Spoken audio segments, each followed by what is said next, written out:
काहे को बोझा लादे हुए है अहंकार का। मैं ये किया, मैं ये कर सकता हूं, मैं ये करूंगा। अरे अपने आप को प्रभु के चरणों की शरण में दे दे और कर्तव्य का पालन करते हुए भगवत स्मरण कर, बड़ा भला हो जाएगा। राधा वल्लभ भजत भज भली भली सब होए। जितना भला है वो सब भगवान के भजन में है। अगर भजन नहीं किया तो भला नहीं हो सकता। काहे को बोझा लादे है चिंता का, अब आगे क्या होगा? वही होगा जो मंगल भवन रचे हैं। बिल्कुल विश्वास करो। सुनो भरत भावी प्रबल बिलख कहो मुनिनाथ, हानि लाभ जीवन मरण जस अपजस विधि हाथ। जो विधना ने लिख दिया छठी राव के अंग, राय घटे न तिल बढ़े रहुरे जीव निसंग। क्या चिंता करनी? चिंतन करो। तुम्हारी ये चिंता भय शोक दुख ये तभी भागेंगे जैसे जैसे श्यामाजू का चिंतन करोगे, जैसे जैसे परमार्थ में आगे कदम बढ़ाओगे तुम निश्चिंत हो जाओगे, निर्भय हो जाओगे, निशोक हो जाओगे। उदासीन जग में रहे। उदासीन कहते हैं ना किसी को मित्र बनाया ना किसी को शत्रु, सब में विराजमान मेरे प्राण प्यारे हरि हैं। ये क्रूरा अपि पापिनो न च सताम संभास सदृश्याश्चये सर्वान् वस्तुतया निरीक्ष परम स्वाराध्य बुद्धिर्मम। ये मेरे आचार्य का आदेश है। जो क्रूर हैं, पापी हैं, दुष्ट हैं, नीच हैं, वो तुम्हें दिखाई दे रहे। मेरी दृष्टि में आराध्य देव श्री राधा वल्लभ लाल, श्री कृष्णचंद्र जी सबके हृदय मंदिर में हम परमात्मा देखने के लिए चले हैं, ना कि क्रूर पापी दुष्ट निंदक देखने के लिए चले। हम साधना कर रहे हैं सब में परमात्मा का अनुभव करने के लिए। जड़ चैतन्य कछु नहीं दिखे, जहां दिखे तहां श्याम खड़े। ये सिद्धि है, ये साधना की परिपक्व अवस्था है कि अपने इष्ट को वासुदेवा स्वरमिति सा महात्मा सुदुर्लभा। हम उस मार्ग के पथिक हैं। सत्संग सुने तो बहुत सावधान होकर सुने। एक एक शब्द रहस्यपूर्ण होता है। भैया चाहे हीटर गर्म करे, चाहे फ्रिज ठंडा करे, चाहे एसी ठंडा वातावरण कर दे या हीटर गर्म वातावरण कर दे, बिजली दोनों में एक ही है। जो देखने वाला है कि हीटर का कारण बिजली, तो कूलर का कारण बिजली, फ्रिज का कारण बिजली, एसी का कारण बिजली, वो केवल बिजली देख रहा है कि इन यंत्रों में चलने की सामर्थ्य नहीं, ये बिजली से चल रहा है। लेकिन उस यंत्र का प्रभाव है कि वो गर्मी फेंकता है, उस यंत्र का प्रभाव शीतलता फेंकता है, पर दोनों का कारण बिजली है। ऐसे ही इस जड़ चैतन्य में, इस सत असत में, इस उच्च और नीच में, महात्मा और दुरात्मा में क्रियाएं जमीन आसमान का अंतर। पर साधक क्रिया दर्शन नहीं करता, साधक कारण तत्व को देखता है। तो कारण श्री हरिवंश भनम, कारण परम तत्व वही है, दूसरा नहीं। तुम्हारी दृष्टि स्थूल को देख रही है, शरीर और क्रियाओं को देख रही है, और संत और साधक भगवत मार्ग के पथिक उस तत्व का दर्शन करने निकले, तभी उन्हें तत्वदर्शी महात्मा कहा जाता है। इसीलिए अनाधिकारी संतों के वचनों का गूढ़ रहस्य न जानकर वो मनमानी आरोप थोप करके उनकी निंदा करके नरकगामी होता है। तो कह रहे हैं उदासीन जग में रहो। तुमसे कोई मित्रता का व्यवहार करे तो जय जय, और शत्रुता का व्यवहार करे तो जय जय, क्योंकि उसकी मति है। लेकिन मित्र और शत्रु व्यवहार है, लेकिन परमार्थ में नहीं। परमार्थ में वही परमात्म तत्व उसके हृदय में बैठा है, वही परमात्म तत्व मित्र के हृदय में बैठा है। सबके हित की, सबका मंगल, ये परमार्थ के पथिक। ऐसे पापी से आपको बात नहीं करनी चाहिए, आपके यहां नहीं आना चाहिए। कौन पापी है? पापी कौन है? हमारी समझ में पापी उसे तुम कहते हो जो भूल गया है, अपने स्वरूप को भूल गया, भगवान का विस्मरण हो गया, वही माया के गर्त में गिर गया। तो हम लोगों का कार्य क्या है? भूले हुए को स्मृति प्रदान करना। ये जो ज्ञान है ये स्मृति प्रदान करता है। नष्टो मोहा स्मृति लब्धा तत्प्रसादान मयाच्युता। तो संतों के हृदय में बैठ के कौन बोलते हैं? गोविंद ही तो बोलते हैं। तो गोविंद की वाणी क्या करती? नष्टो मोहा, मोह का नाश करके और भगवत स्मृति जागृत कर दे। पापी से घृणा मत करो, उसका पाप दूर हो जाएगा तो महात्मा हो जाएगा। कोई दुरात्मा नहीं है, भूल है, भ्रम है, अज्ञान है, अविद्या है, इसका नाश हो जाए तो महात्मा ही है, वो परमात्मा ही है। यही बात समझने के लिए तो साधना की जाती है। इसलिए ना किसी से द्वेष करो, ना किसी से राग, ना किसी से अपनापन, ना किसी से परायापन, सब में एक श्री भगवान विराजमान है। ये सारा संसार स्वयं श्याम सुंदर बने हुए हैं। मत्ता परतरम नान्यत किंचिदस्ति धनंजय, हे अर्जुन मेरे सिवा कुछ नहीं है, मैं ही मैं हूं। तो कह रहे फिर काहे को किसी से वैर करते हो, काहे किसी की निंदा करते हो? वो बैठा मुस्कुरा रहा है सच्चिदानंद की मैं छुपा छुपी का खेल खेल रहा हूं, तू पहचानने चला था, कहां पहचान पाया? मैं इस चादर को ओढ़े हुए जड़ चैतन्य की मैं ही विराजमान हूं, मुझको ढूंढ लो। संत खोजी होते हैं, क्या खोजते हैं? उसी परम तत्व को जो सब में विराजमान है। उपासक अपने में कभी अहंकार न करे, जब अच्छे सद्गुण दिखाई दे तो हरि गुरु का प्रसाद है।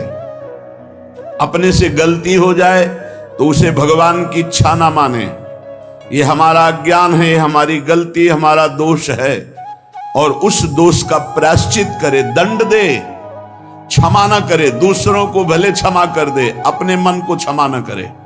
जो अपने मन को सब क्षमा करते, सब दूसरों के जरा से दोष को क्षमा नहीं कर सकते, अपने पहाड़ जैसे पाप को भी क्षमा कर देते। यहां सिद्धांत उल्टा है। परमार्थ का पथिक अपने राय भर के भी दोष को पहाड़ के समान मानकर उसका प्रायश्चित करता है, और दूसरे के पहाड़ के समान दोष को भी राय के समान भी नहीं मानता है। ये परमार्थ के पथिक का स्वभाव होता है।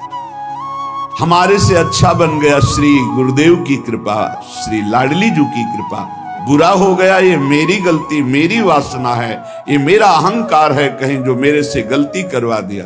यही बात गोस्वामी तुलसीदास जी कहते हैं। सच्चा साधक कभी क्षमा नहीं करता अपने को, उसको प्रायश्चित गुरुजनों से मिलकर निश्चित करता है। जाओ इतने दिन व्रत रहो, परिक्रमा लगाओ, ये सब दंड मन को मिल रहा है, मन निर्मल होगा।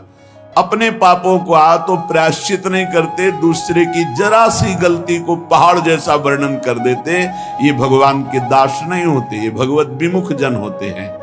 अगर आपके साथ कोई व्यवहार अनुकूल कर रहा है या प्रतिकूल, तो आप क्रिया को मत देखो, अनुकूल प्रतिकूल, कारण तत्व को देखो। हृदय में बैठा हुआ और प्रेरक रघुवंश विभूषण भगवान प्रेरणा कर रहा है। क्यों?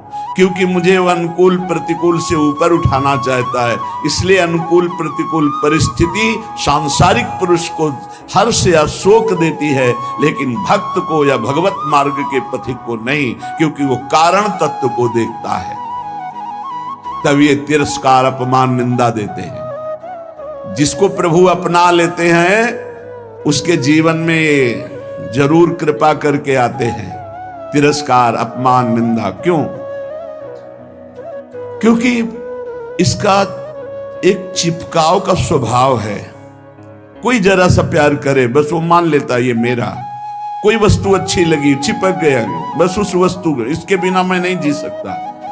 जो वस्तु, व्यक्ति, स्थान के प्रति ममता है, आसक्ति है, लगाव है, ये तिरस्कार, अपमान और निंदा के द्वारा दूर होता है। जब निंदा हुई, तिरस्कार हुआ, अपमान हुआ, जैसे बिल्व मंगल जी का तिरस्कार कर दिया, कटु वचन बोले चिंतामणि ने, तो भगवान की तरफ कदम बढ़े। नहीं, जीव का जो मन है वो चिपकू स्वभाव का है, वो आसक्ति, वो ममता, वो राग कर लेता है। जरा सा बोल दे, जरा सा अनुकूल हो जाए तो वो उसी में राजी हो जाता है कि ये मेरा है।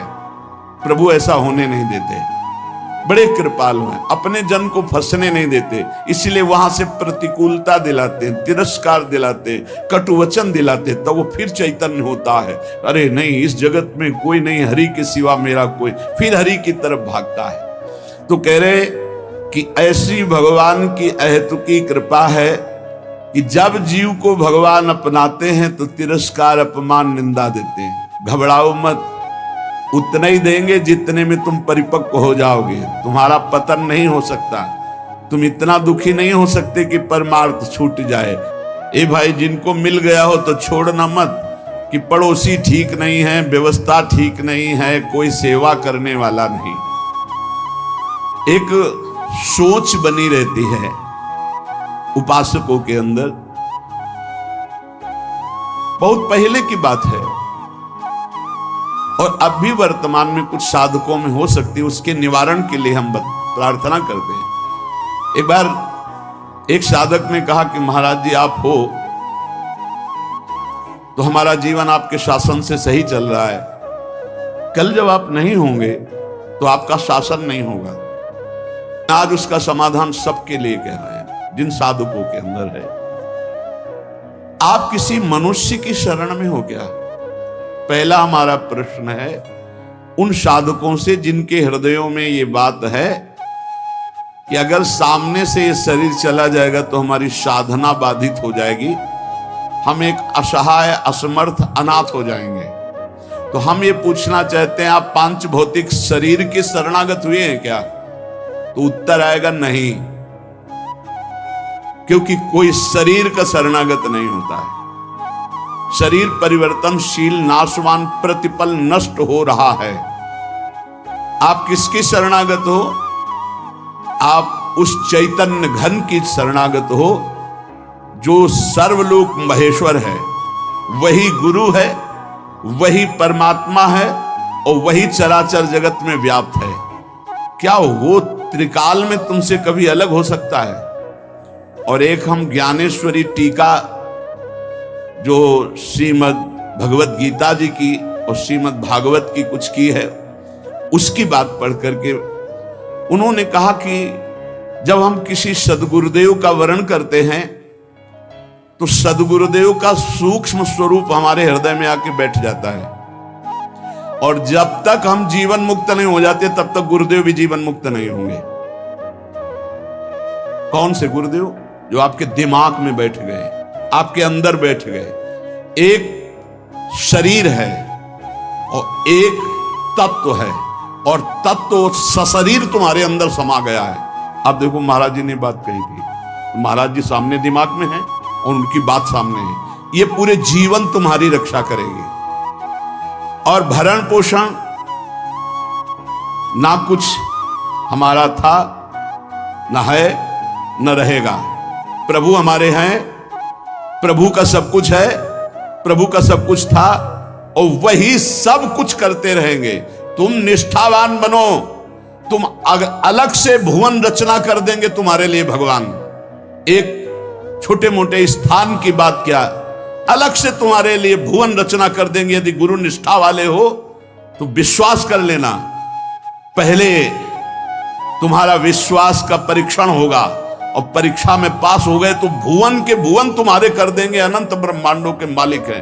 तुम अपने जीवन की परवाह करते हो, इसका मतलब तुम शरणागति में अभी कलंक लगा रहे हो। मेरा प्रभु बचपन से कह रहा हूं, इसीलिए बोल देता हूं, यह अहंकार बना ही रहेगा। बचपन से हम जिनकी शरण में, उनके दुलार को आज तक देखते रहे। कोई एक साथी नहीं रहा कि हमें 10 कदम भी हाथ पकड़ कर चला दे। 13 वर्ष की अवस्था कोई अवस्था होती है, ज्ञान विज्ञान संपन्नता होती है, और उसी समय से गंगा का किनारा पकड़ा और आज तक मेरे भगवान मेरे साथ ऐसे करुणा कर। तो वो भगवान क्या तुम्हारे नहीं है? क्या तुम्हारी शरणागति का वो पालन नहीं करेंगे? फिर ये प्रश्न क्यों हो जाता है मुझे किसने संभाला बचपन से अभी तक? किसने संभाला? कोई विश्व में ऐसा नहीं कह सकता कि 10 वर्ष हमने संभाला, एक दिन भी नहीं। वही परम गुरु, गुरुदेव का रूप। गुरुदेव तो बाद में मिले हैं, घर से तो उसने पहले निकाला। सूक्ष्मता से देखिए, उस जगत गुरु ने घर से निकाला वैराग्य दिला के, उस जगत गुरु ने भ्रमण कराया, फिर गुरु रूप से मिले, फिर हमको सतमार्ग में चलाया, फिर अंतर ध्यान हो गए, फिर सदगुरु रूप से आगे मिले, फिर पला, फिर सदगुरु रूप से आगे, वो आगे आगे बढ़ता चला जा रहा है। वही परमात्मा तत्व। वो क्या तुम्हारा नहीं है? तुम निर्भय निश्चिंत नहीं? अरे तुम शरणागत हो, चल के तो दिखा एक कदम विपरीत। अगर थोड़ी भी शरणागत हो गए तो एक कदम तो विपरीत नहीं चल सकता जीवन में, यदि शरणागत है। और जो शरणागत है तो माया मां की तरह दुलार करती है, मां की तरह। हमारी बात को समझ लेना, माया उनको विघ्न डालती है जो सूरवीर हो करके माया को जीतना चाहते हैं, और जो माया को मां मानते हैं, मां की तरह दुलार करती हो, भगवान को प्राप्त हो जाते। माया कभी बाधा नहीं पहुंचाती। इसीलिए हरिदासों में कहीं भी माया का प्रभाव नहीं देखा जाता। वो तब होगा जब कीन हो इस कबहू अभिमाना, शोक होवंचा कृपा निधाना। अगर अभिमान रहित होकर दैन्य भगवान की शरण में, तो माया है ही नहीं, वो मां है। देखो सियाजू के लिए क्या कह रहे हैं रघुनाथ जी मनु जी से, आदि शक्ति जय जग उपजाया सो अवतरी मोरिया माया। वही हमारी जननी है, वही हमारे सर्वस्व हैं। वो पालन पोषण करके भगवान से मिला देती, वो श्रृंगार करके भक्ति का भगवान